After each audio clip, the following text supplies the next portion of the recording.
Today I woke up at 5:15 and then I went out and ran. And it was hard.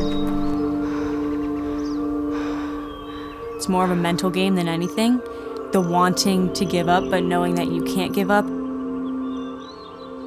You're really just having like a fight in your mind to keep going and to keep pushing.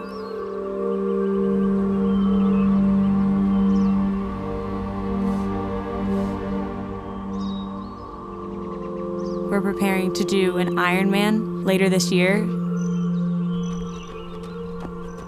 It's been harder than I expected, but I know that I can do it because I've already had to deal with so many hardships in my life, like getting diagnosed with cancer at 9 years old and losing my leg.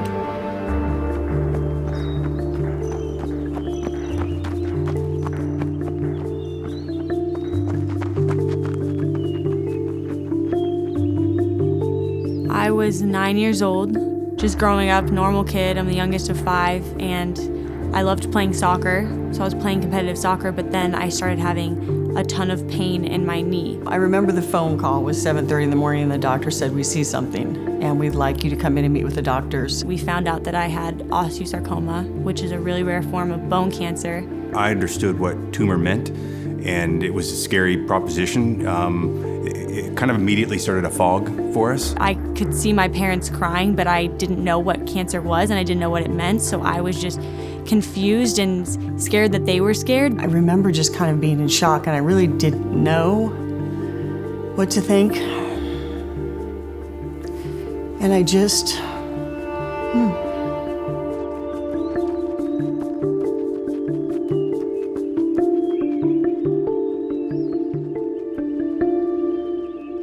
When we got home, we all had a family meeting downstairs, and my oldest brother was holding me, and my dad just told everyone that I had cancer, and everyone started crying, and my brother was crying, and he was holding me. and so she came and she sat in her brother's lap, and we were all kind of sitting there, and Breezy kind of just said, "I have cancer." And for those of us who knew what that was, it was kind of a moment that just kind of hits you. You don't really know what to think. We decided to only let ourselves cry for a minute, and then we decided we're going to be positive about this. We're going to go through this with good attitudes, and we're going to get through this as a family.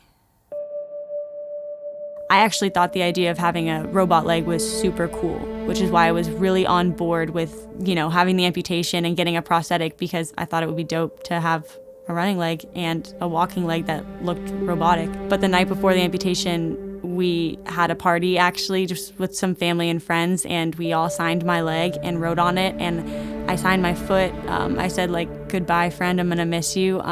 But then when I got in bed that night, I was freaking out, and I just wasn't understanding what was happening, and I was so scared for the next morning. I remember waking up, and I felt a lot of pain, but also I was comforted because my mom was there with me and my dad was there with me. Since I was so young, it wasn't super terrifying, and I wasn't scared about how I was gonna look or how I was gonna be different. It was more so that in that moment, I felt pain, but I knew that it would go away with time.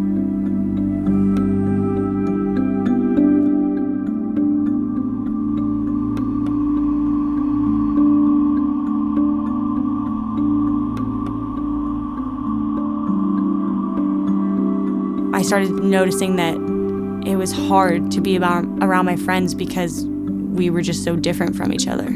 All of her siblings had periods of time during middle school and high school where it was harder, where they felt bouts of loneliness, where they didn't feel like they fit in.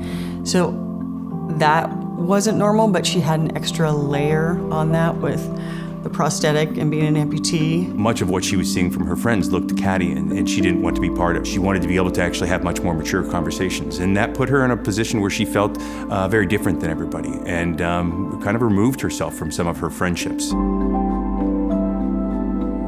7th grade to junior year, I was in such a bad headspace, and looking back now, I would say I was pretty heavily depressed, and I was always just like so alone and so angry, and I was so negative about every situation because I felt like an outsider. And I remember saying, I don't feel like you told me the depth. And she said, because there was really nothing you could do to help. You were doing everything you could, and it's just hard to watch your kids walk through that.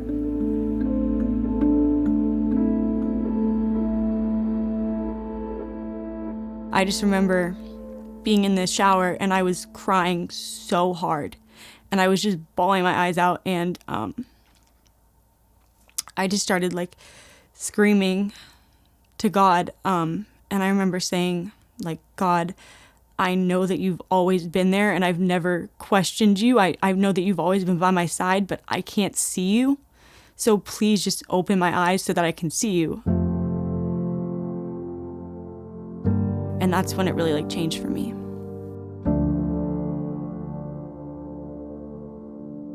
And I just got sucked into this amazing world of worship music, and it changed my life. There was so much hope that came from that, and it came to the point where I would have it on every day in the car, wherever I drive. Jesus was speaking to me, and I was seeing him, and I was hearing him so much, and it was so bright, and it was so freeing. I knew that God had answered my prayers because I had went from crying every single day because I was so lonely and so sad and so depressed to crying like every day because I was so happy and I felt so blessed to be loved by Jesus and to know Jesus.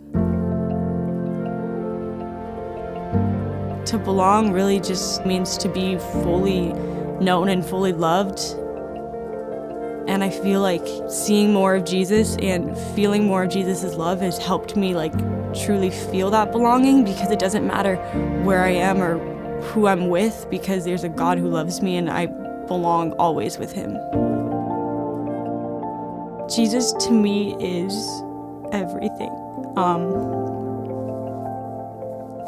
And that's why I feel like I'm so blessed, because every single hardship has brought me closer to him and has made our relationship stronger. And Jesus to me is love.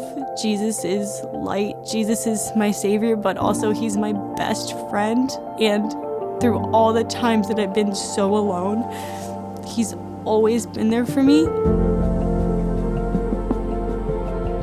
So now I know, like, whenever something hard comes, it's just gonna make my faith stronger. And I'm like, I know that I can go through it, and I just kind of have this mindset of like, bring it on, like whatever's hard will bring me closer to God. And I feel like I've been so blessed for all of the challenges that I've faced.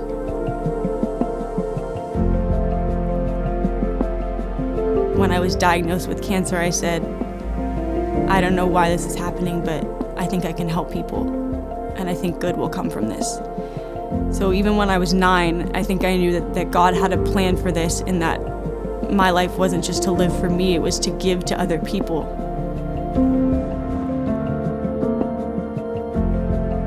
One of my favorite songs, it says, I'm just a nobody trying to tell everybody all about somebody who saved my soul.